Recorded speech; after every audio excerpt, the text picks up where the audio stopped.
MTA International, reaching the corners of the earth. Muslim television Ahmadiyya international کی یہ نشریات آپ کی خدمت میں لندن سے پیش کی جا رہی ہیں۔ اس وقت ہم سیدنا حضرت امیر المومنین خلیفۃ المسیح رابع ایدہ اللہ تعالی بنصر العزیز کا ایک تاریخی خطبہ جمعہ آپ کی خدمت میں پیش کر رہے ہیں۔ صلی علی محمد صلی علی حبیبنا صلی علی محمد صلی علی رسولنا صلی علی محمد صلی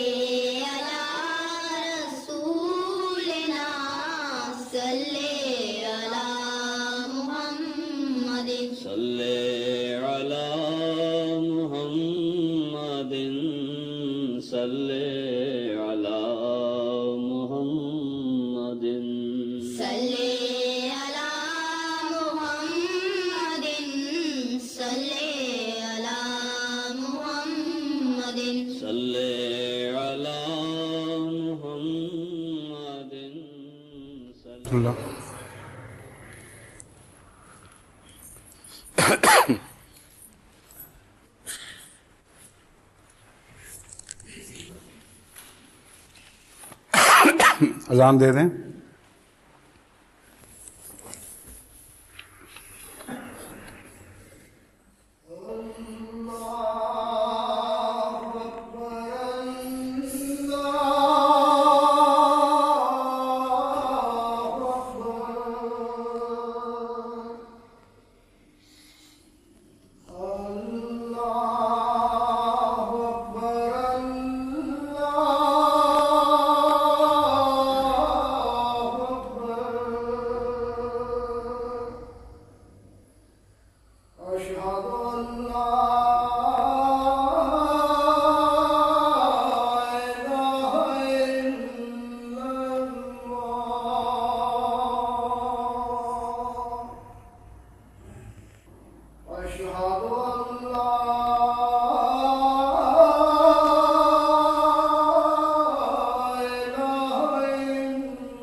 اشہد ان لا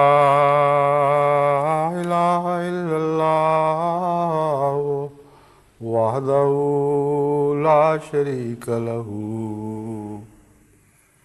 وأشهد أن محمدا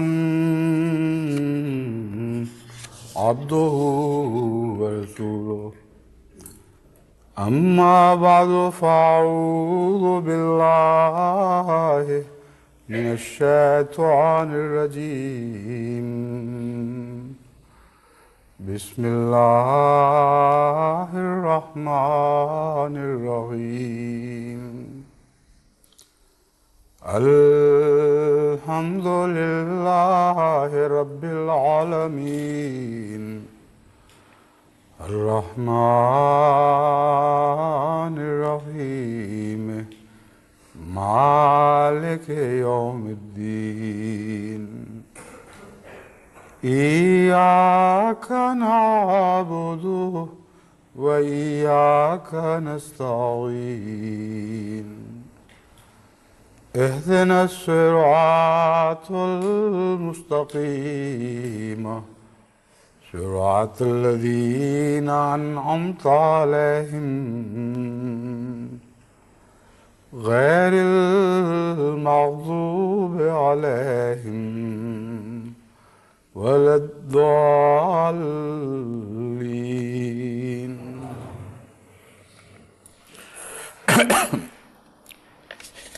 میں کئی مرتبہ پہلے بھی جماعت کو توجہ دلا چکا ہوں کہ تقوی اور عقل کا آپس میں بہت ہی گہرا تعلق ہے. یہ درست ہے کہ اگر کسی انسان کو عقلی صلاحیتیں ہی عطا نہ ہوئی ہوں تو محض اس کا تقوی عقل کے سارے تقاضے پورے نہیں کر سکتا، لیکن تقوی کے بغیر انسان بالکل اندھا ہو جاتا ہے اور بھرپور عقل بھی کوئی کام نہیں کرتی. لیکن عقل کی کمی کو بہت حد تک تقوی دور کر دیا کرتا ہے اور بڑی ٹھوکروں سے انسان کو بچا لیتا ہے. بعض فتنے ایسے ہیں یا ہو سکتے ہیں جن کے متعلق یہ کہنا مشکل ہوتا ہے کہ یہ فتنے تقوی کی کمی سے پیدا ہوئے یا عقل کی کمی سے. دونوں صورتیں اپنے طور پر یکساں صادق آ سکتی ہیں، اور یہ مطالعہ بھی اس لحاظ سے بہت عبرت آموز بھی ہے اور بہت پرحکمت ہے کہ انسان جب ایسے فتنوں کی کنہ پر غور کرتا ہے، ان کی عادات اور ان کے اسلوب پر غور کرتا ہے،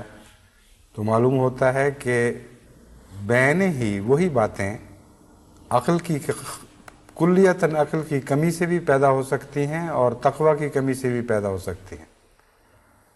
اور ایک ہی فتنے کو تقوی کے بحران کا فتنہ بھی قرار دیا جا سکتا ہے، تقوی کے بحران کا فتنہ بھی قرار دیا جا سکتا ہے، اور عقل کے بحران کا فتنہ بھی قرار دیا جا سکتا ہے. اس کی ایک تازہ مثال معلموں کے فتنے سے ہے جو کچھ عرصہ پہلے سے وہاں نشو و نما پاتا رہا ہے، یعنی گزشتہ تقریباً 2 سال سے. لیکن مقامی امیر نے بھی اور ملک کے امیر نے بھی اسے میری نظروں سے اوجھل رکھا، اور دونوں کا عذر یہ ہے کہ ہم سے بے وقوفی ہوئی ہے. اب میرا کام یہ تو نہیں کہ نیتوں کی کنوں میں اتر کے ان کی جڑوں تک پہنچوں اور بتاؤں کہ بے وقوفی نہیں تھی، یہ تقوی کی بیماری ہے، کہیں نہ کہیں اس جڑ کو کوئی بیماری لگی ہوئی ہے جس کے نتیجے میں تم سے ایسی ظالمانہ حرکت سرزد ہوئی. لیکن اللہ بہتر جانتا ہے. میرے لیے اتنا ہی کافی ہے کہ عقل کی کمی کی وجہ سے بھی اگر ایک فتنہ پیدا ہوتا ہے تو جہاں تک مومن کا کام ہے فتنے سے جماعت کو بچانا اس کا فرض ہے، اور اگر فتنہ عقل میں پیدا ہو چکا ہو اور یہ بھی احساس نہ رہا ہو کہ اس فتنے سے بچانا ہمارا فرض ہے، تو وہاں جا کر مکمل طور پر بحران کی شکل پیدا ہو جاتی ہے. اب میں نیتوں کا واقف نہیں ہوں، لیکن خدا تعالیٰ نے مجھ پر یہ ذمہ داری ڈالی ہے کہ جماعت کو ہر فتنے سے متنبع بھی کروں، اور اگر وہ پیدا ہو چکا ہو تو اس سے بچانے کی کوشش کروں. اس لیے مجھے اس سے بحث نہیں کہ وہ عقل کے بحران کا فتنہ ہے یا تقوی کے بحران کا فتنہ ہے۔ جو بھی فتنہ حضرت اقدس مسیح موعود علیہ السلام کے روحانی طور پر قائم کردہ مقدس نظام پر حملہ آور ہوگا، میں اس سے قطع نظر کہ وہ کس بحران کا فتنہ ہے، اس کا سر شدت سے کچلنے کی کوشش کروں گا، اور اس معاملے میں ایک ذرہ بھی رحم میرے دل میں پیدا ہونا گناہ عظیم ہوگا، کیونکہ رحم انسانوں کی غلطیوں پر انسانوں پر کیا تو جاتا ہے،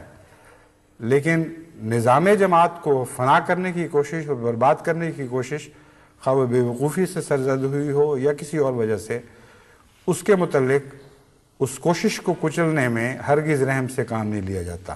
نہ لیا جا سکتا ہے، نہ خدا مجھے اس کی اجازت دیتا ہے۔ میں نے بہت ان لوگوں کو سمجھانے کی کوشش کی، اور جب پوری طرح اپنا سر کھپا بیٹھا اور پھر بھی ان کے کان پہ جوں تک نہیں رینگی سوائے ایک دو اشخاص کے،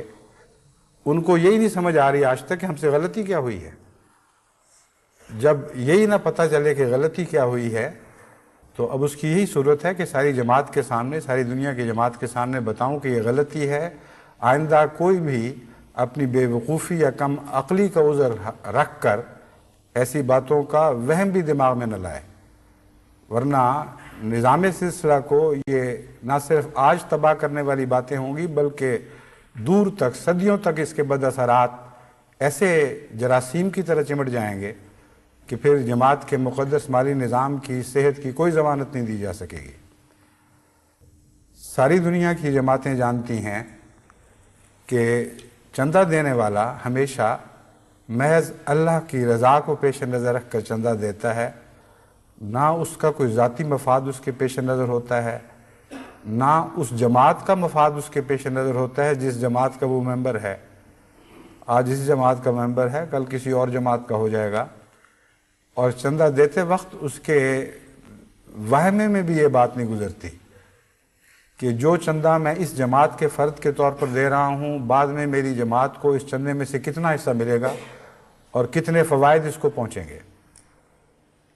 یہ عالمی نظام، یعنی جماعت احمدیہ کا مالی مقدس نظام، جو خالصتاً للہ ہے، اور جب تک خالصتاً للہ رہے گا مقدس رہے گا، 126 ممالک میں پھیل چکا ہے، اور آج تک میرے علم میں کسی طرف سے ایسی آواز پہلے نہیں آئی تھی کہ جماعت کراچی اتنا چندہ ادا کرتی ہے، اس لیے جماعت ربوہ کے اوپر اتنا خرچ نہ کیا جائے، بلکہ اتنا جماعت کراچی پر خرچ ہونا چاہیے، جماعت لاہور اتنا ادا کرتی ہے، پنڈی بھٹیاں اتنا ادا کرتی ہے۔ پنڈی بھٹیا کو کیوں ایک مبلغ دے دیا گیا؟ اس کی تو آمد اتنی ہے کہ چند دن کی تنخواہ کی بھی متحمل نہیں ہو سکتی۔ فلاں ضلع میں کیوں اتنا خرچ کر دیا گیا، فلاں کام پر اتنا خرچ کیوں کر دیا گیا؟ ایسے شیطانی وساوس آج تک میرے علم میں نہیں آئے، حالانکہ وقف جدید کا بھی مجھے وسیع تجربہ ہے، دوسرے سلسلے کے کاموں میں بھی ہر قسم کی ادنا خدمات پہ میں مامور رہا ہوں، اور کبھی مجھے آج تک یہ واقعہ علم میں نہیں آیا کہ یہ فتنے اٹھائے گئے ہوں کہ فلاں علاقے کی آمد اتنی ہے، فلاں شہر کی آمد اتنی ہے، اس لیے ان پر ایسا خرچ کیا جائے۔ ہاں، نظام جماعت نے از خود بعض معمولی روزمرہ کے اخراجات کے لیے حصے مقرر فرما رکھے ہیں، اور مجلس شورا نے ان کی تعیین کر دی ہے کہ اگر ایک جماعت اتنی رقم ادا کرتی ہے تو روزمرہ کے اس کے شہری اخراجات یا دیہاتی اخراجات چلانے کے لیے اتنا خرچ اس کو مل جانا چاہیے۔ اسے گرانٹ کہا جاتا ہے، مرکزی گرانٹ۔ باقی سب کے متعلق جماعت کی مجلس شورا غور کرتی ہے، اور اس سے قطع نظر اس کے کہ پیسہ کہاں سے آیا تھا، اس بات پر غور کرتی ہے کہاں خرچ ہونا چاہیے، اور سلسلے کے اعلیٰ مفادات کا تقاضا کیا ہے کہ اسے کیسے خرچ کیا جائے۔ اور یہ بحث کبھی نہیں اٹھائی گئی کہ فلاں جماعت کے بجٹ کے لیے چونکہ اس کے چندے زیادہ ہیں اس لیے ان کے اسپیشل نمائندگی اس غرض سے دی جائے، وہ یہ دیکھیں کہ ان کے مفادات کی حفاظت ہو رہی ہے کہ نہیں۔ اس قسم کی باتیں پہلی دفعہ جب میں یورپ کے دورے سے واپس آیا ہوں تو مجھے ایک رات اس طرح ملی جیسے دل پہ بجلی گرتی ہو، اور تعجب اس لیے تھا کہ اس سے پہلے میں فتنوں کے خلاف ہی خطبات دے رہا تھا. جرمنی میں خطبہ دیا، اس سے پہلے ہالینڈ میں دیا تھا، یہاں دیا تھا، بعد میں ناروے خطبہ دیا. اور ان میں سے بہت سے لوگ جو اس فتنے میں ملوث ہیں وہ ساتھ ساتھ پھر رہے تھے اور بڑے اخلاص کا اظہار ہو رہا تھا کہ اب ہمیں خوب باتیں سمجھ آ رہی ہیں. لیکن تقویٰ کا بحران کہہ دیں یا عقل کا، یہ ایسا خطرناک بحران تھا کہ ادھر میں یہاں واپس پہنچا ہوں اور ادھر امیر صاحب سویڈن کی طرف سے مجھے یہ فیکس ملی ہے کہ آپ کے جانے کے فوراً بعد مجلس عاملہ مالمو نے ایک میٹنگ بلائی ہے. امیر صاحب مالمو نے مجلس عاملہ کی ایک میٹنگ بلائی. اس میں جو باتیں طے ہوئی پیش ہوئی ہیں وہ کچھ اس قسم کی ہیں. جماعت سویڈن کا بجٹ 4 لاکھ کے قریب ہے، جبکہ مالمو کی جماعت کو مبلغ مالمو کے اخراجات شامل کر کے بھی 1 لاکھ سے کم رقم ملتی ہے. مالمو کی جماعت کی ضروریات کا بالکل خیال نہیں رکھا جاتا. ان کا ایک مطالبہ تو یہ ہے کہ سال کے شروع میں بجٹ کا سارا حصہ مالمو منتقل کر دیا جائے. فنانس کمیٹی میں مالمو کی متناسب نمائندگی ہو. نیشنل مجلس عاملہ میں مالمو کی مناسب نمائندگی ہو. جب اس قسم کی باتیں ملیں تو میں نے فوری طور پر پتہ کروایا کہ یہ کیا تماشا ہو رہا ہے. تو اور بہت سی ایسی باتیں تھیں جو میں آگے بیان کروں گا جن سے پتہ چلتا تھا کہ مجلس عاملہ کسی مقام کی مجلس عاملہ کا تعلق ہی کوئی نہیں ان باتوں سے. اس کے متعلق جب جواب طلبی کی گئی کہ تم امیر ہو مقامی، یہ کیسی لغو باتیں تمہارے زیر صدارت ہو رہی ہیں، کیوں تم نے فوری طور پر ان کو نہیں کہا کہ یہ ایسی بیہودہ باتیں میں نہیں ہونے دوں گا، مجلس عاملہ کو برخاست کرتا ہوں، اور رپورٹ آگے نہیں بھجوائی. تو جواب یہ ملا کہ یہ تو بڑی پرانی عادت ہے ان کی، میں تو ان کو روکتا رہتا ہوں اور یہ مانتے ہی نہیں. جب یہ بات سنی تو میں تو اور حیران رہ گیا کہ یہ قصہ کیا ہو رہا ہے. جو امیر سویڈن کی جواب طلبی کی گئی تو انہوں نے پھر وہ فہرستیں بھجوانی شروع کی کہ فلاں مجلس عاملہ میں یہ بات ہوئی تھی، فلاں میں یہ بات ہوئی تھی، فلاں میں یہ بات ہوئی تھی، اور اس کے اوپر بیٹھے ہوئے ہیں دونوں. کسی نے مجھے اطلاع نہیں دی کہ یہ فتنے پیدا ہو رہے ہیں جو جماعت کے عالمی نظام کے تقدس کے خلاف ہیں، اس مقدس پانی کو گدلا کرنے والے ہیں. اگر ایک جگہ، ایک ملک میں، کسی ایک شہر میں نعوذ باللہ جماعت کی روایات کو ایسے گدلا کرنے کی کوشش کی گئی تو پھر کبھی جماعت کے مقدس نظام کی حفاظت کی کوئی ضمانت نہیں رہے گی. اور اس کی سنجیدگی کی سمجھ ہی کچھ نہیں آ رہی کہ یہ کیا ہو رہا ہے. اب میں آپ کے سامنے متفرق امور جو بعد میں اکٹھے کیے گئے ہیں، لمبی بحث و تمہیز کے بعد یہ بھی بتاؤ وہ بھی بتاؤ، قریباً 2 ہفتے کی محنت کے بعد آخری خلاصہ یہ نکلتا ہے ان کے مطالبات کا. 1 یا 2 نمائندے نیشنل عاملہ میں ہوں جو نیشنل مجلس عاملہ کے اجلاس میں شرکت کر کے مالمو کی ترقی و مسائل اور مالی امور پر بحث کر سکیں. مجلس عاملہ میں نیشنل مجلس عاملہ کی تشکیل پر بحث ہوئی. یہ مجلس عاملہ مالمو میں نیشنل مجلس عاملہ کی تشکیل پر بحث ہوئی. تمام اراکین نے اس بات پر اتفاق کیا کہ آئندہ جماعت سویڈن کی مجلس عاملہ تشکیل دی جائے. یعنی مجلس عاملہ موجود ہے، وہ ان کے نزدیک مجلس عاملہ ہی نہیں ہے، کیونکہ ان کے جس طرح یہ چاہتے ہیں اس طرح تشکیل نہیں ہوئی. کہتے ہیں آئندہ مجلس عاملہ تشکیل دی جائے نیشنل، جس میں تعداد کے اعتبار سے نمائندگی ہو تاکہ گوٹنبرگ اور مالمو کی برابر نمائندگی ہو سکے. گویا ہر دنیا کے ملک میں یہ فتنہ کھل جائے کہ ہر مرکزی مجلس عاملہ جس کا تقرر مجلس شورا کی سفارش پر خلیفہ وقت کی منظوری سے ہوتا ہے، اس میں ایک نئی بحث یہ اٹھے کہ فلاں فلاں ریجن کے اتنے آدمی ہوں، فلاں فلاں ریجن کے اتنے آدمی ہوں، اور بعض ملک اتنے بڑے بڑے ہیں جن کے اوپر یہ اصول عملاً اطلاق پا ہی نہیں سکتا. یعنی امریکہ میں لاس اینجلیس اور سان فرانسسکو اور دیگر ڈیٹرائٹ وغیرہ، ان سب کی نمائندگی متناسب مجلس عاملہ مرکزیہ میں رکھی جائے تو نہ وہ مجلس عاملہ کبھی اکٹھی ہو، نہ کبھی جماعت کے مسائل حل ہو سکیں۔ اور یہ صرف اتنی بات نہیں ہے، یہ عقل میں ان لوگوں کی نہیں بات پڑ رہی کہ یہ مذہبی جماعت ہے، کوئی سیاسی جماعت نہیں ہے، کوئی علاقائی جماعت نہیں ہے کہ جہاں سندھ اور پنجاب کے سوال اٹھ کھڑے ہوں۔ ایسا خوفناک فتنہ نظام جماعت میں داخل کرنے والی بات ہے، صرف مالی نظام کو نہیں بلکہ جماعت کے عام روزمرہ کے کام کے ڈھانچے کو تباہ کرنے والا ہے۔ یہاں تو تقوی پر بحث چلتی ہے، جتنے بجٹ بنتے ہیں اس میں کبھی کسی نے اس نیت سے نہیں سوچا کہ میں کہاں سے آیا ہوں۔ مجلس شورا کے سب ممبر ہوتے ہیں، وہاں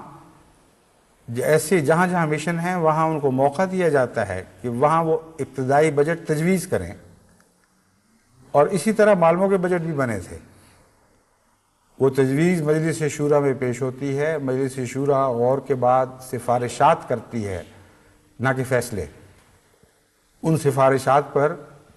مرکز میں غور ہوتا ہے، پھر اس کے بعد وہ ساری سفارشات میرے سامنے پیش کی جاتی ہیں، ان کی گہری چھان بین کرتا ہوں، کہیں کسی سے کوئی زیادتی نہ ہو گئی ہو یا سقم نہ رہ گیا ہو، اور قطع نظر اس کے کہ کس نے کیا دیا ہے، ہمیشہ اس بات پر فیصلہ ہوتا ہے کہ کس کو کیا ضرورت ہے، اور جماعت کا روپیہ سلسلے کی ضروریات کے لیے بہترین رنگ میں کس طرح خرچ ہو سکتا ہے، اس رنگ میں یہ فیصلے ہو رہے ہوتے ہیں۔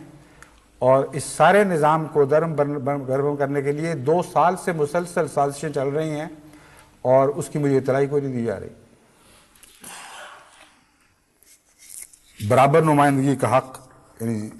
علاقائی نمائندگی برابر ملے۔ پھر معلوم و مشن کے متعلق بحث ہوئی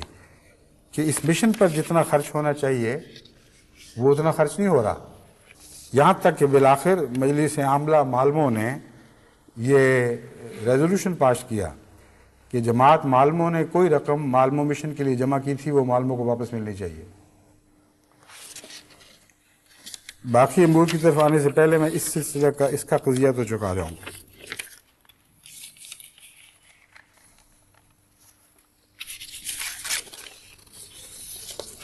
معلوم و مشن خریدا گیا تھا کاغذات میں، ہاں جی، معلوم و مشن جب خریدا گیا ہے تو معلوموں کی جماعت نے 1,06,850 کرونر چندہ پیش کیا تھا۔ نام بنام سب کی فہرست میں نے منگوا لی ہے، دیکھ لیا ہے۔ بعض ان میں سے ایسے ہیں جن کے متعلق ابھی بھی میرا دل یقین نہیں کر سکتا کہ تقویٰ کی کوئی بھی کمی ہوگی، کیونکہ دیر سے میں جانتا ہوں، لیکن عقل کی کمی کے متعلق کوئی ضمانت نہیں دی جا سکتی۔ اگر عقل کی اتنی کمی ہو جائے کہ عملاً نتیجہ تقویٰ کی کمی پر منتج ہو تو انسان بالکل بے اختیار ہو جاتا ہے، اور ایسے شخص کو بھی لازماً زیر تعزیر لانا پڑتا ہے۔ 3,65,000 میں یہ مشن خریدا گیا تھا، جس کے اوپر مزید اخراجات مرمتوں وغیرہ پر بھی ہوتے رہے۔ اس میں سے 1,06,850 اس جماعت کے افراد نے دیا تھا، اور آج اتنے سال کے بعد یہ مطالبہ ہے کہ جو ہم نے اس مشن میں چندہ دیا تھا ہمیں واپس کیا جائے۔ میں نے عام دستور سے ہٹ کر یہ فیصلہ کیا ہے کہ اس کی ایک ایک پائی ہر اس شخص کو واپس کی جائے جس نے یہ چندہ دیا تھا، اور یہ فیصلہ کہ آئندہ کبھی ان لوگوں سے چندہ وصول کرنا ہے کہ نہیں یہ بعد میں کیا جائے گا۔ مشن جاری رہے نہ رہے اس سے اس تک کوئی تعلق نہیں، لیکن اس مشن میں کوئی ناپاک آنا بھی داخل نہیں ہوگا جس کے متعلق خدا کے حضور پیش کرنے کا ادعا کر کے بعد میں کوئی مطالبہ کرے کہ یہ ہمیں واپس کیا جائے۔ حضرت اقدس محمد مصطفیٰ صلی اللہ علیہ وآلہ وسلم نے تو اپنے غلاموں کی ایسی پاکیزہ تربیت فرمائی ہے کہ یہاں تک فرمایا کہ اگر کوئی شخص کسی دوست کو کسی شخص کو تحفہ دے دے اور پھر اسے واپس مانگے، یہ ایسی ہی بات ہے جیسے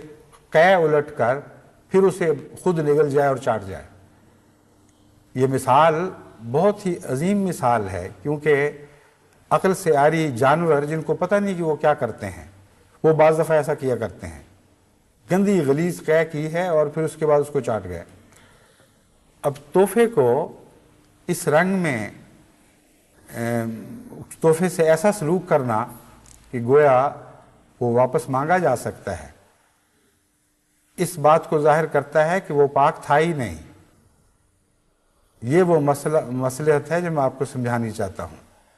جب میں نے کہا یہ گندا پیسہ اس میں نہیں آئے گا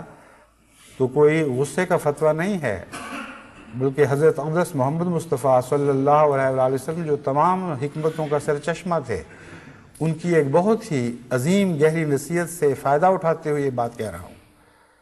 جب آپ نے فرمایا ایک عام انسان کے متعلق کہ جب تم اس کو تحفہ دیتے ہو اور پھر واپس لینے کے سوچتے ہو تو ایسی ہی بات ہے جیسے قے کر کے اسے واپس لو، تو وہ تحفہ تھا ہی نہیں، وہ ایک گندگی تھی جو کسی کی طرف بھیجی گئی تھی، اور تم نے عملاً اس گندگی کو خود چاٹ لیا۔ تو اگر انسانوں سے معاملات میں ایسی اعلیٰ اخلاق کی تعلیم دی گئی ہے تو خدا کے معاملے میں تو بے انتہا احتیاط کی ضرورت ہے۔ کبھی خدا تعالیٰ بار بار فرماتا ہے کہ تمہاری تحفوں کو میں سے کچھ بھی خدا کو نہیں پہنچتا، پاک اور پرخلوص نیتیں طیبات پہنچتے ہیں، جن کا تقویٰ کے اعلیٰ مضامین سے تعلق ہے، دل کی خاص کیفیات سے تعلق ہے، جو تقویٰ کے نتیجے میں لہر پیدا ہوتی ہیں اور مالی قربانی میں تبدیل ہوتی رہتی ہیں۔ وہ ہیں چیزیں جو خدا کو پہنچتی ہیں۔ تو جب آن حضرت صلی اللہ علیہ وآلہ وسلم ایک چیز کو قے قرار دے دیں تو میں کون ہوں کہ اسے مقدس مال سمجھ کے سلسلے کے مال میں شامل رکھوں؟ اس لیے یہ قے جو ہے یہ تو واپس ہوگی، اور میں نے اعلان کر دیا ہے کہ اس معاملے میں کوئی عذر نہیں سنا جائے گا، یہ روپیہ ان کو واپس کیا جائے گا۔ مشن جماعت کا ہے، اس سے استفادہ بہرحال یہ لوگ کریں گے جب تک وہ مشن قائم رہے گا۔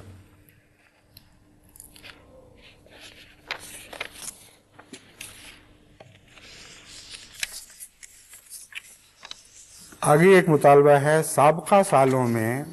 معلموں کے لیے جو بجٹ ہوتا تھا وہ چونکہ معلموں کو نہیں دیا گیا، وہ اب واپس معلموں کو ملنا چاہیے۔ اب وہ کون سا بجٹ ہوتا تھا جو معلموں کو نہیں دیا گیا؟ ایک ایسی فرضی بات ہے جس کا کوئی وجود ہی نہیں۔ یہ فتنہ 2 سال سے شروع ہوا ہے، جب سے ایک خاص انسان وہاں امیر کے طور پر مقرر ہوا ہے۔ اسے پہلے کبھی آواز اٹھی نہیں تھی، لیکن آگے جا کے میں اس معاملے پر مزید روشنی ڈالوں گا۔ سوال صرف یہ ہے کہ وہ کون سا بجٹ تھا۔ واقعتاً میں نے جب تحقیق کرائی تو جتنے اخراجات معلموں کے اٹھتے آئے ہیں وہ ہیڈ کوارٹرز یعنی گوٹنبرگ میں جو مرکز قائم ہے ان کی طرف سے ادا ہوتے رہے ہیں۔ کبھی کوئی شکایت نہیں ہوئی کہ انہوں نے کوئی جائز خرچ کیا ہو، بجٹ کے اندر خرچ کیا ہو جو ان کو ادا نہ کیا ہو۔ اور جہاں تک بجٹ سے زائد یعنی یہ اس بات کا تعلق ہے کہ اپنے مالی قربانی میں باقیوں سے بہت بڑھ کر ہیں اور ان پر کم خرچ ہو رہا ہے، اس کے متعلق میں آگے جا کے بات کرتا ہوں۔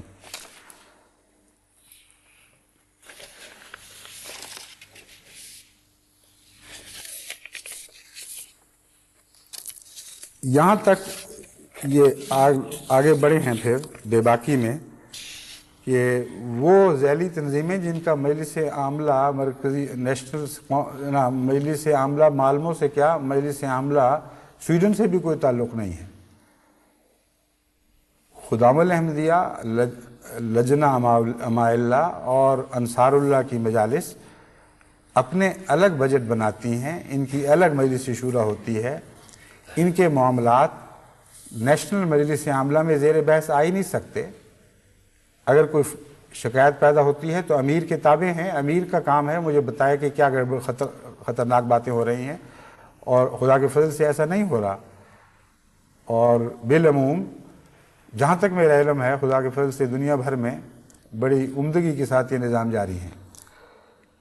جب یہ بات آگے بڑھنی شروع ہو جائے تو پھر منہ کھلتے چلے جاتے ہیں۔ ایک فیصلہ یہ بھی تھا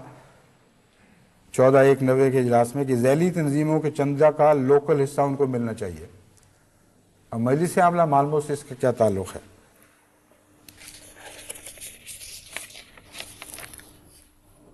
پھر ان کو اور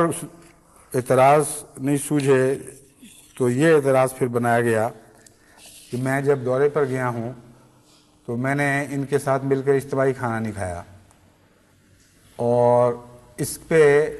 حملے کا نشانہ امیر ملک کو بنا دیا گیا، اور یہ مجلس عاملہ میں بحث ہوئی کہ گویا میں تو تیار بیٹھا تھا، امیر ملک نے عمداً اس رنگ میں غلط طور پر ان کی درخواست پیش کی کہ میں مجبور ہو گیا اس کو رد کرنے پر۔ یعنی ایسا ٹوسٹ ہے دماغ کا، ایسا ٹیڑھا پن ہے کہ آدمی کی عقل دنگ رہ جاتی ہے۔ نہ امیر سے پوچھا کہ آپ نے کیا پیش کیا تھا، کیوں رد ہوا، نہ مجھ سے پوچھا، میں وہاں گیا ہوں اور بات نہیں کی، اور جب سب واقعہ گزر گئے تو وہاں آخری مجلس عاملہ میں یہ بحث اٹھا دی کہ دیکھو امیر تمہارا کیسا دشمن ہے۔ یہ وہاں تو دعوت ہوئی لیکن یہاں نہیں ہوئی۔ واقعہ یہ ہے کہ جب امیر صاحب نے مجھ سے درخواست کی دونوں جگہ کے لیے، مالمو اور گوٹھنبرگ کے لیے، تو میں نے ان کو بتایا کہ آپ کچھ عقل سے کام لیں، میرا دورہ اتنا مصروف ہے کہ صبح سے رات تک میں چکر میں ہوں، اور چند منٹ نہیں ملتے سکون سے الگ بیٹھنے کے، تھوڑا سا آپ کے ساتھ جماعتی خدمت کے جتنے کام ہیں میں حاضر ہوں، سوال جواب مجھے بٹھائیں، ملاقاتیں کروائیں، سب کچھ کروں حاضر ہوں، لیکن چند منٹ الگ گھر میں بیٹھنے دیں تاکہ تھوڑا سا سکون ملے، دوسرے دن پھر صبح صبح سفر کرنا ہے۔ تو اس پر انہوں نے بات تسلیم کر لی، اور اس وجہ سے میں نے معذرت کی۔ جب میں مالمو پہنچا ہوں تو صبح 6 بجے سے سفر شروع کیا ہوا، 4 بجے ہم وہاں پہنچے ہیں، اور چونکہ ایسی غلط فہمی ہو گئی تھی کہ کوئی ہمیں مشن کا پتہ نہیں لگ رہا تھا کدھر ہے، اس میں دیر ہو گئی۔ جاتے ہی بغیر کسی اور آرام یا وقت کے ضیاع کے نماز کے لیے واپس آیا ہوں۔ نماز کے بعد ان سے ملاقاتیں کی ہیں، جتنی ملاقاتیں انہوں نے رکھی تھی سوائے ایک کے جس سے میں جماعتی طور پر ناراض تھا، ملنا نہیں چاہتا تھا، باقی سب سے ملاقات کی۔ پھر مجلس سے سوال جواب کے لیے نیچے آیا، پھر خواتین کو الگ وقت دیا ان کی مجلس سے سوال جواب کا، جب تک وہ پورا سلسلہ ختم نہیں ہو گیا اس وقت تک میں ان کے ساتھ بیٹھا، پھر نمازیں پڑھیں، اور پھر میں اوپر آیا ہوں، اور اس پر یہ اعتراض کہ مل کے کھانا نہیں کھایا، اور اس کے لیے مجھے تو براہ راست کوس نہیں سکتے تھے، اسی کو فتنے کا بہانہ بنا لیا کہ امیر نے ایسا کیا ہوگا، اور نہ وہاں مجھ سے پوچھا نہ بعد میں امیر سے پوچھا۔ یہ ٹیڑھی سوچ ایک دن کی سوچ نہیں ہے، یہ لمبے عرصے سے پلتی چلی آ رہی ہے۔ جب میں نے تحقیق کی اور پوری طرح چھان بین کی تو جیسا کہ میں نے بیان کیا ہے، ایک تو دونوں اشخاص کی عقل کا بحران ہے حد سے زیادہ، اگر اور کچھ نہیں، کہ ان فتنوں پہ بیٹھے ہوئے ہیں اور مطلع نہیں کر رہے۔ پتہ ہے کہ جماعت کے عالمی نظام کے تقدس کے خلاف باتیں ہیں، کبھی سارے سلسلے کی مالی روایات میں کبھی ایسے فتنے نہیں ہوئے، نہ کبھی مجالس عاملہ کو اس رنگ میں تشکیل دیا گیا ہے کہ کس ریجن کی کتنی نمائندگی ہوتی ہے، لیکن بڑے آرام سے بیٹھے ہوئے کوئی واقعہ نہیں ہو رہا۔ جب پوچھا گیا کہ کیوں جناب آپ جو مقامی امیر صاحب ہیں، آپ کی آنکھوں کے نیچے یہ باتیں ہو رہی ہیں، آپ کس غرض کی دعوت ہے، تو جواب دیا گیا کہ یہ تو میں تو اس معاملے کو آگے امیر صاحب کے سپرد کر دیا کرتا تھا اور کہتا تھا آپ جانیں اور یہ لوگ جانیں، آئیں اور ان کو سمجھائیں۔ حیرت انگیز بات ہے، یہ تو بالکل ویسی بات لگتی ہے جیسے بعض دفعہ سیاسی طور پر بعض صوبوں کے وزرائے اعلیٰ مرکز سے صوبے کو ٹکرانے کی خاطر ان کی تائید میں باتیں کرتے ہیں، ہاں میں ہاں ملاتے ہیں، فتنے برباد پیدا ہو جاتے ہیں، اور بعد میں وہ مرکز سے کہتے ہیں کہ آؤ جی ان سے نپٹو، یہ ان کے جائز اعتراضات ہیں یا شکایات ہیں، ان کو آگے سمجھاؤ، ہم تو بیچ میں ایک طرف بیٹھے۔ ایک طرف بیٹھنے کا مطلب کیا ہے؟ جس شخص کی تربیت ہوئی ہو لمبی جماعت میں، جس کو نظام جماعت کا بھی تجربہ ہو، لمبا عرصہ سلسلے اس نے اس پر محنت کی ہو، اس کو اتنا نہیں پتا کہ جماعت کا مالی نظام ہے کیا، اور جماعت کا مجلس شورا کا کیا نظام ہے، اور جماعت کے تنظیمی ڈھانچہ کیا ہے اور کس طرح یہ باتیں چلتی ہیں. اور لا علمی کا عذر تو قابل قبول ہے ہی نہیں، کیونکہ اتنے بار خطبات میں ان باتوں پر روشنی ڈال چکا ہوں کہ لا علمی سے مراد سوائے اس کے کہ جہالت ہو اور کچھ نہیں کہا جا سکتا. اور جہالت کا معنی کیا ہے وہ میں آپ کے سامنے آگے جا کے مزید کھولتا ہوں. ان معاملات میں لا علمی کا کوئی عذر قابل قبول نہیں ہو سکتا، کیونکہ جس چیز سے کھیلا جا رہا ہے اس کی حرمت میرے نزدیک بہت بڑی ہے، اور میں ہرگز برداشت نہیں کر سکتا کہ نظامات کے مقدس عالمی نظام کو کسی طرح بھی آنچ پہنچنے دوں.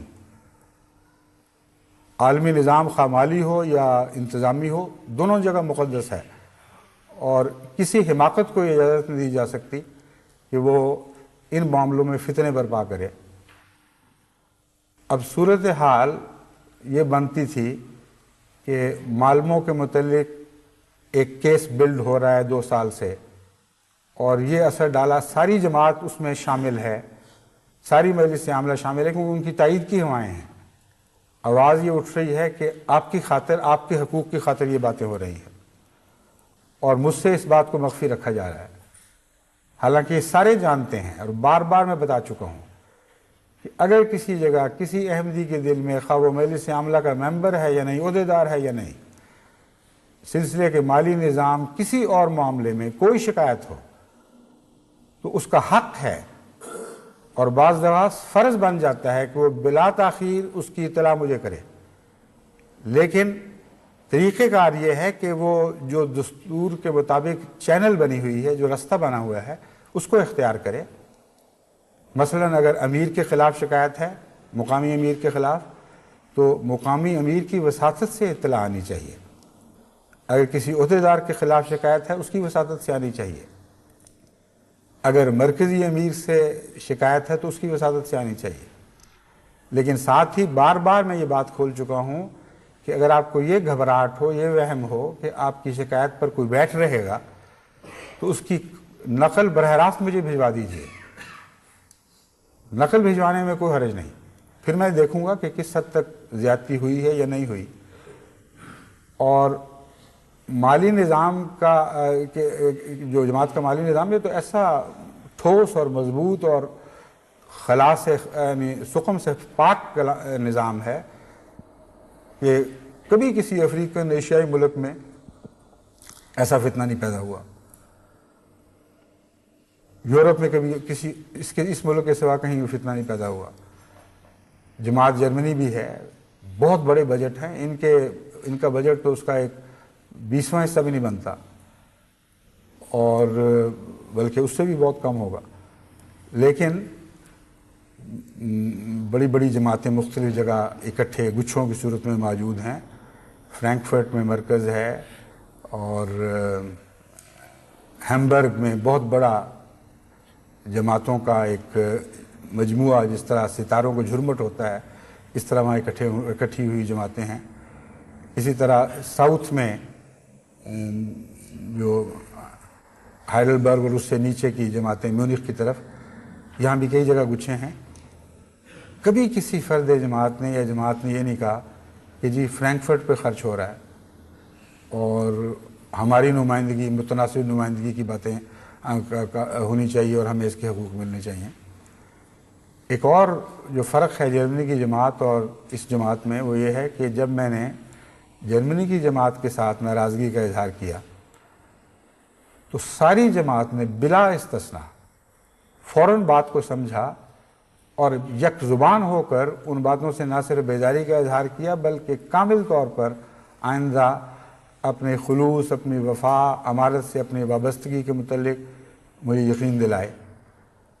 یہاں تک کہ جن باپوں کے متعلق شکایت تھی ان کے بیٹے گھروں کو لوٹے اور انہوں نے کہا آپ ہمارے باپ ہیں، لیکن جو خلیفہ بات کہہ رہا ہے وہ بالکل سچی بات ہے، آپ کا قصور ہے. بیویوں نے خامدوں سے یہ بات واضح کر دی کہ آپ کے حقوق اپنی جگہ، لیکن جہاں تک نظام جماعت کا تعلق ہے آپ کی غلطی ہے تو آپ بھگتیں گے اس کو، آپ ہمیں اپنے ساتھ نہیں پائیں گے اس معاملے میں. ایک واقعہ نہیں ہوا، سارے ہزارہا کی 15-20 ہزار کی جماعت ہے جس میں ادنا سے بھی کجی پائی گئی ہو اور جب لوگ کہتے ہیں تم جرمنی کی جماعت کی محبت کی باتیں کرتے ہو، کیوں نہ کروں؟ جو مسیح موعود کی جماعت سے محبت رکھتا ہے میں اس سے محبت کروں گا۔ یہ ہو نہیں سکتا کہ جو اسلام اور مسیح موعود کی مقدس جماعت سے پیار کرنے والا ہو میرے دل میں اس کی قدر نہ ہو۔ لیکن اس جماعت کی بدنصیبی 15 دن سے سمجھا رہا ہوں، اور بار بار یہ اصرار ہے، ہم سے تو کچھ بھی نہیں ہوا، آپ کیا کہتے ہیں بغاوت؟ بغاوت کیسی بغاوت؟ اور حلفاً بیان آ رہے ہیں مربی امیر صاحب کے، میں حلفاً گواہی دیتا ہوں کہ آج تک مجلس عاملہ نے کبھی کوئی نظام سلسلہ کے خلاف باغیانہ بات نہیں کی، اور آج ہر مجلس کے الگ الگ خط آ رہے ہیں کہ ہم حلفاً اقرار کرتے ہیں کہ ہم سے باغیانہ باتیں ہوئی ہیں۔ جب آخری قدم اٹھایا ہے سزا کا تب ان کو ہوش آئی ہے، تب ان کو سمجھ آنی شروع ہوئی ہے۔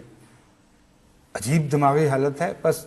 فتنہ خواہ تقوی کے بحران کا ہو یا عقل کے بحران کا ہو، عملاً ایک ہی چیز بن جاتا ہے۔ اسی لیے میں ہمیشہ زور دیا کرتا ہوں کہ عقل حقیقت میں تقوی کا دوسرا نام ہے، سوائے اس کے کہ ذہنی صلاحیتیں کسی کو عطا نہ ہوئی ہوں، وہ الگ مسئلہ ہے، لیکن میں اس کی تفصیل میں اس وقت نہیں جانا چاہتا۔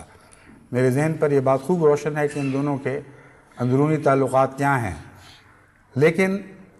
بیرونی نظر سے عمومی طور پر دیکھا جائے تو عقل اور تقوی ایک ہی چیز کے دو نام قرار دیے جا سکتے ہیں۔ اور جہاں تک فتنوں کا تعلق ہے، میں نے اس مضمون پر غور کیا تو حضرت اقدس محمد مصطفیٰ صلی اللہ علیہ وآلہ وسلم پر بے حد دل سے درود نکلے۔ یہ کتنی گہری باتیں، کتنی دیر پا باتیں ہماری ہدایت کے لیے آپ بیان فرما گئے ہیں، اور جب قرآن کریم کی روشنی میں ان کو حل کیا جاتا ہے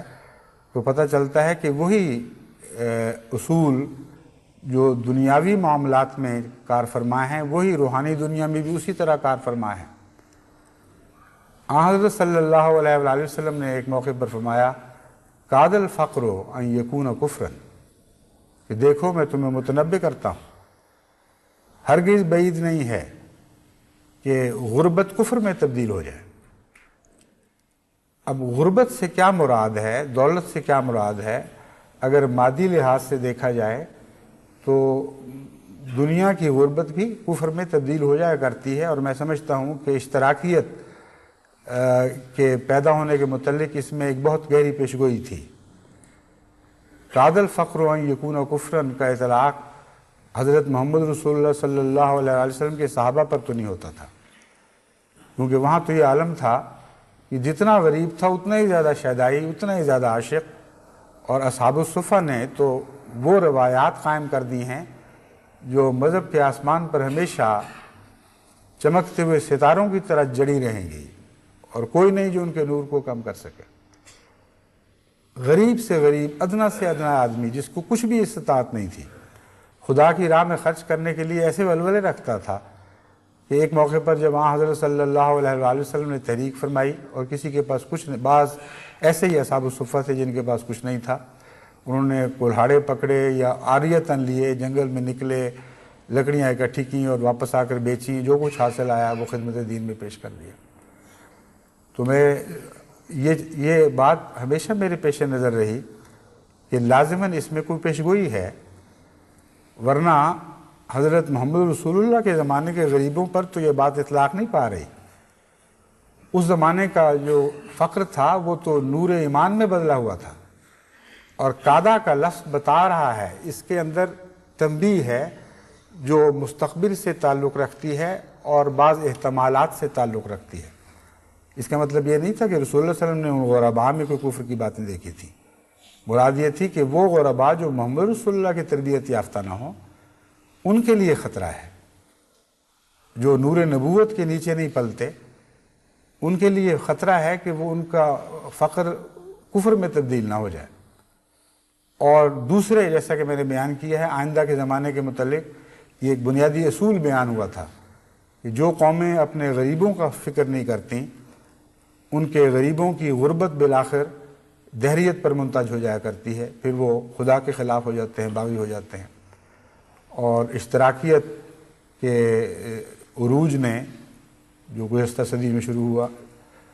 اس صدی کے آغاز میں شروع ہوا، میں نے ہی وہ منظر پیش کیا ہے۔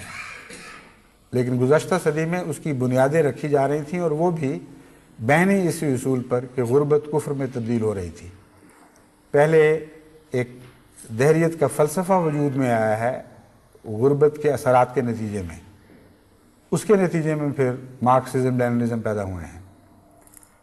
دوسری طرف جب ہم قرآن کریم کا مطالعہ کرتے ہیں تو اللہ تعالیٰ فرماتا ہے یؤتی الحکمۃ من یشاء ومن یؤت الحکمۃ فقد اوتی خیرا کثیرا۔ اللہ تعالیٰ جس کو چاہے حکمت عطا فرماتا ہے، اور جو شخص بھی حکمت دیا جائے، جسے خدا تعالیٰ کی طرف سے حکمت عطا کی جائے، اسے گویا خیر کثیر عطا ہو گئی، یعنی اسے زر کثیر عطا کیا گیا، کثرت سے مال دے دیا گیا۔ تو حکمت کو حضرت صلی اللہ علیہ وآلہ وسلم خدا تعالیٰ نے قرآن کریم میں زر کثیر کے طور پر پیش کیا۔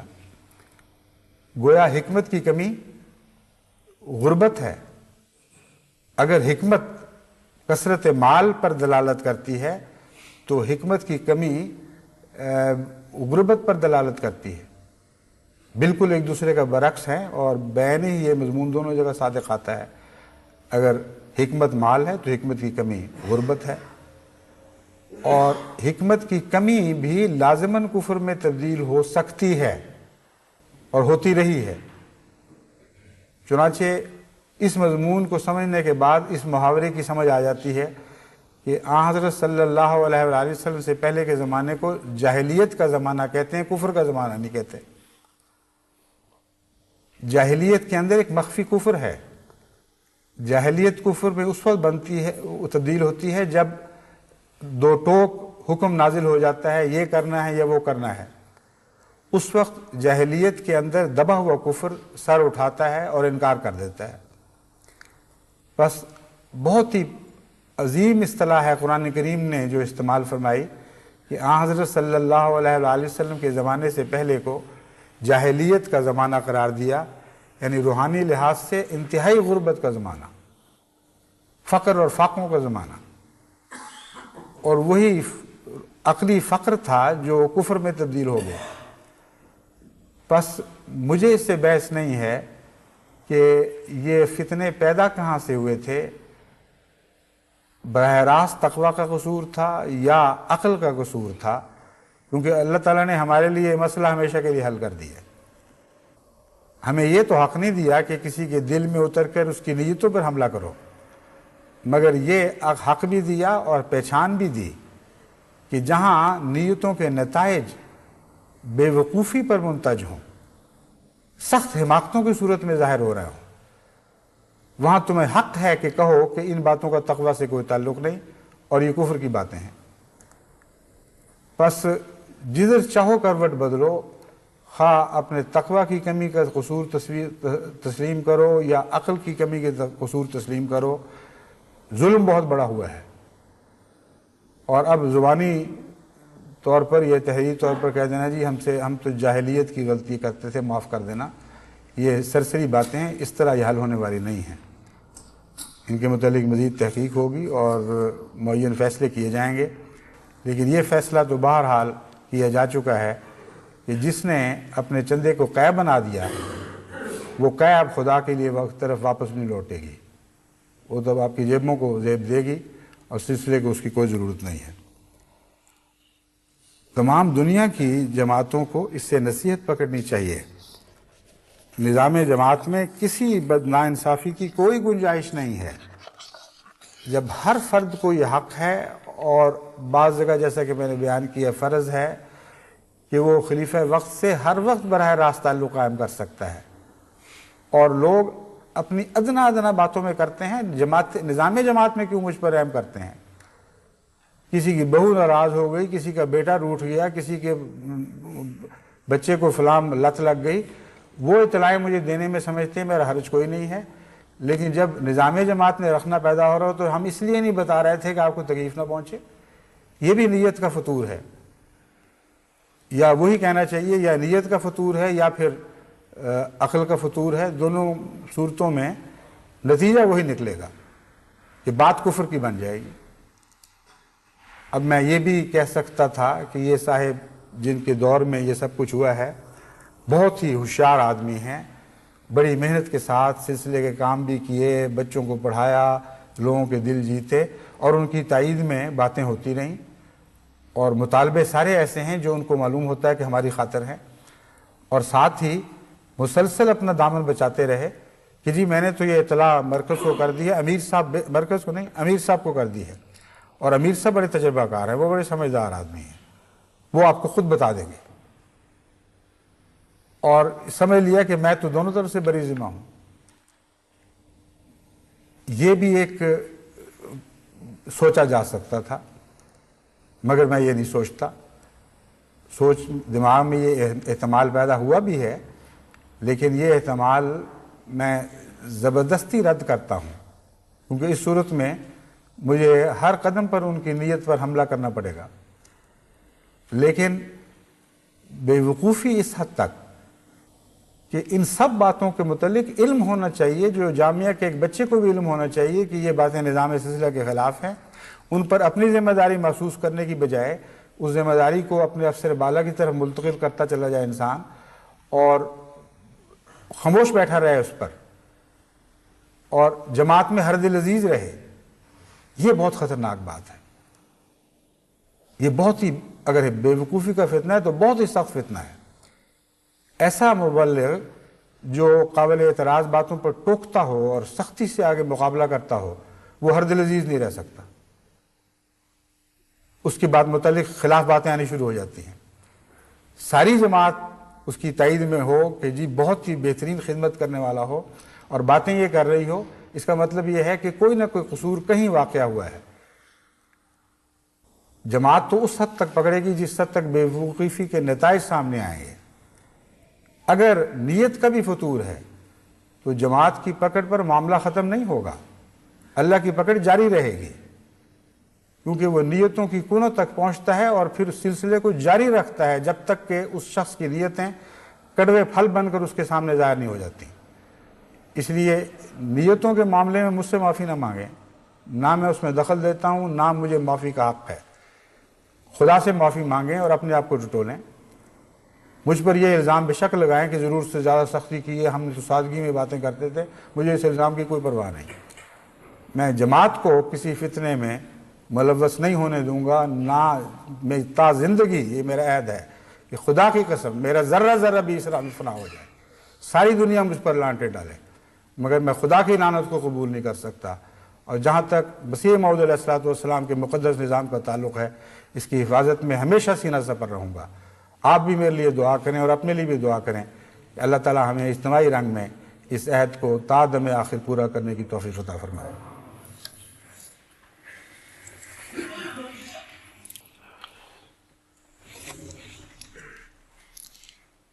اتنا تیز کیوں بناتے ہو؟ وہ تو بالکل ہلکا ہونا چاہیے، پانی گرم چاہیے صرف عملاً۔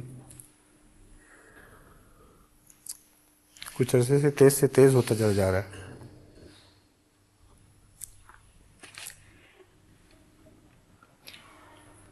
الحمدللہ نحمدہ ونستعینہ ونستغفرہ ونؤمن بہ ونتوکل علیہ۔ ایک میں دوبارہ پھر خطبہ ثانیہ دوں گا۔ ایک بات جس کا میں نے کہا تھا میں بعد میں ذکر کروں گا، وہ میرے ذہن سے اتر گئی تھی۔ یہ جو فرضی کہانی ہے کہ 4 لاکھ کے قریب جماعت سویڈن کا چندہ ہے، جس میں سے 1 لاکھ بھی معلوموں پر خرچ نہیں ہوتا، اس کا اب میں آپ کو بریک ڈاؤن بتا دیتا ہوں، تاکہ یہ بتاؤں کہ ان میں سے کسی نے اتنی عقل بھی نہیں کی کہ دیکھ تو لیں واقعاتی طور پر حقائق کیا ہیں، اعداد و شمار کیا ہے۔ سویڈن کی جماعت کا چندہ گزشتہ 3 سال سے گر رہا ہے۔ یہ بھی میرا خیال ہے یہی نحوست ہے ان باتوں کی جن کا میں نے ذکر کیا ہے، اور 4 لاکھ تک ابھی بھی نہیں پہنچا، سارے شامل کر کے بھی نہیں پہنچا۔ جماعت کے خرچ کو چلانے کے لیے مرکز اپنے حصہ سے، جو حصہ مرکز کہلاتا ہے، جس کا تعلق خالصتاً مرکز کے فیصلے پر ہے، جس جگہ چاہے خرچ کرے، اس ملک میں کرے، دنیا میں کہیں اور کرے، اور اس ملک کا تعلق نہیں رہتا، اسے اگر نکال دیا، اسے اگر شامل بھی کر دیا جائے، یعنی ابھی نکالا نہ جائے، تو کل چندہ جو جماعت معلموں نے ادا کیا تھا وہ 1,61,408 روپے تھے، کرونر تھے سال 90-91 میں۔ اس میں سے حصہ مرکز جس کا مقامی طور پر کوئی حق نہیں ہوتا، اس کا کوئی تعلق نہیں ہوتا، وہ 60,000 ہے، 60,644۔ گویا کل جو انہوں نے ادا کیا لازمی چندہ جات، تحریک جدید، وقف جدید وغیرہ میں، وہ 1,07,44 کرونر تھا۔ اب اس کو یاد رکھ لیجئے، سارا سال میں وہ چندہ اگر 100% ان کی جماعت پر خرچ کیا جائے تو 1,07,44 بنتا ہے۔ اس کے مقابل پر سال 90-91 میں معلموں پر خرچ 1,38,303 تھا، اور اس کے علاوہ مرمت مشن کے لیے 40,000 کرونر الگ مرکز نے دیا، گویا 1,78,303 ان پر خرچ ہوا۔ ان کی طرف سے کل چندہ 1,61,000 ادا کیا گیا۔ حصہ مرکز نکالا جائے جیسا کہ ہر جگہ سے نکالا جاتا ہے تو پیچھے 1,07,44 ان کا حصہ ہے، 1,78,000 ان پر خرچ ہو رہا ہے، اور ابھی مانگ رہے ہیں کہ باقی ہمارا واپس کرو۔ وہ کون سا باقی ہے، کہاں سے آیا؟ یہ تو ویسی بات ہے جیسے ایک اندھے کے ساتھ مل کے کسی نے حلوہ کھایا تھا، تو تھوڑی دیر کے بعد اندھے کو خیال آیا کہ یہ آنکھوں والا ہے، تیز نہ کھا رہا ہو، اس نے تیزی سے شروع کر دیا، اور پھر خیال آیا کہ وہ ہو سکتا ہے 2 ہاتھوں سے کھا رہا، مجھے کیا پتا ہے، اس نے 2 ہاتھوں سے کھانا شروع کر دیا۔ پھر خیال آیا کہ میں اندھا ہوں، مجھے کیا پتا، ہو سکتا ہے کوئی اور ترکیب کر رہا ہو، تو حلوہ اٹھا کے ایک طرف بیٹھ گیا کہ باقی میرا حصہ ہے۔ تو معلموں کی جماعت کا اندھا پن تو اس مقام پر پہنچ گیا ہے، دیکھا ہی نہیں کہ ہم کتنا دیتے ہیں، کتنا ہم پر خرچ ہو رہا ہے، اور باقی اٹھانے کی فکر میں آپ کہ جی جو کچھ ہم ہمارا کھا چکے ہو مرکز والے اور سارے، اب باقی ہمارا حصہ ہمیں واپس کر دو۔ عقل کی کمی، تقوی کی کمی، یہ جہالت ہے دونوں طرح۔ نتیجہ وہی اندھیرا ہے جس اندھیرے سے اسلام بدنصیبوں کو نکال کر روشنی میں لے کے آیا تھا، اور دلوں کے ٹیڑھے پن پھر واپس انہی اندھیروں میں لوگوں کے لے کے چلے جاتے ہیں۔ ساری عالمی جماعت کو اپنے لیے دعا کرنی چاہیے کہ خدا تعالیٰ نے 1300 سال کے بعد جس روشنی کو دوبارہ ثریا سے کھینچ کر نیچے اتارا ہے، جو محمد رسول اللہ صلی اللہ علیہ وسلم کے نور کی روشنی ہے، کبھی نہیں اٹھنے دیں گے دوبارہ قیامت تک، چمٹے رہیں گے، جان بھی جائے گی تو اس کو جان نہیں دیں گے، ان اندھیروں کو کبھی قبول نہیں کریں گے، ان کے سایوں کو بھی کبھی قبول نہ کریں گے، جن کو جاہلیت کے اندھیرے کہا جاتا ہے۔ الحمدللہ نحمدہ ونستعینہ ونستغفرہ ونؤمن بہ ونتوکل علیہ ونعوذ باللہ من شرور انفسنا ومن سیئات اعمالنا من یہدہ اللہ فلا مضل لہ ومن یضللہ فلا ہادی لہ ونشهد أن لا إله إلا الله وحده لا شريك له ونشهد أن محمدا عبده ورسوله عباد الله رحمكم الله إن الله يأمر بالعدل والإحسان وإيتاء ذي القربى وينهى عن الفحشاء والمنكر والبغي يعظكم لعلكم تذكرون اذكروا الله يذكركم وادعوه يستجب لكم ولذكر الله أكبر۔ ما كان